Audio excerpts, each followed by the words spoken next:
Joseph de la Capelle, catholique et légitimiste. La décentralisation, c'est quelque chose auquel on a assisté en France, qui est complètement idéologique depuis les années Mitterrand, depuis 1981. Les rois de France ont essayé pendant des siècles de déféodaliser la France pour que les Français aient des droits, voilà, et des devoirs aussi, mais surtout des droits au-delà de la féodalité, donc donner un code, etc., commun pour tout le monde. Donc ça a été assez difficile parce qu'à l'époque, je ne vais pas vous expliquer, il n'y avait pas d'autoroute, il n'y avait pas de chemin de fer, il n'y avait pas de téléphone, etc. Donc la France, en proportion par rapport à aujourd'hui, même à l'époque de Louis XVI, c'était plus qu'un continent. C'était aujourd'hui, je crois que la France par rapport à aujourd'hui, c'était plus grand que la Terre aujourd'hui. C'est-à-dire pour faire Dunkerque-Perpignan, il fallait plus de temps que pour aller aujourd'hui à l'autre bout du monde, largement évidemment. Donc voilà.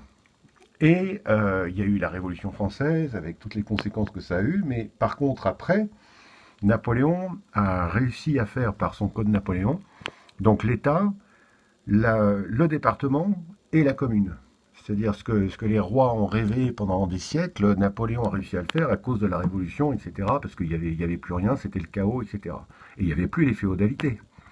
D'une certaine manière, il n'y avait plus les féodalités. Voilà.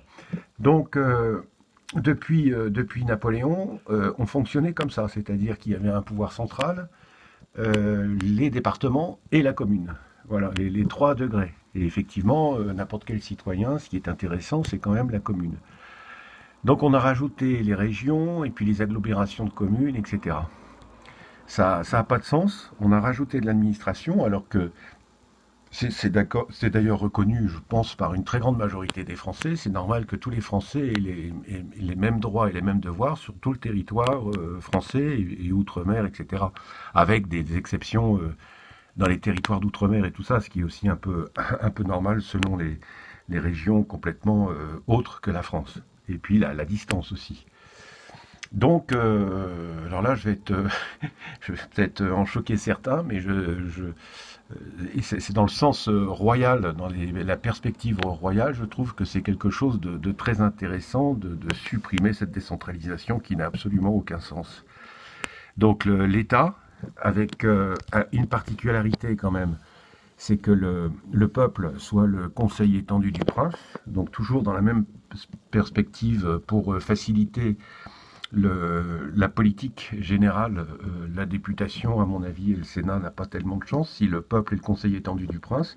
Et tout ce qui est possible à faire, et donc qui est reconnu par la foi, les mœurs, et qui ne pose pas d'autres problèmes, le gouvernement peut appliquer ce que le peuple décide, sur le modèle de ce qu'avait fait Nicolas Dupont-Aignan, là, les choses. Mais après, pour alléger l'administration de manière beaucoup plus importante, effectivement, il faut supprimer les régions, ça n'a aucun sens.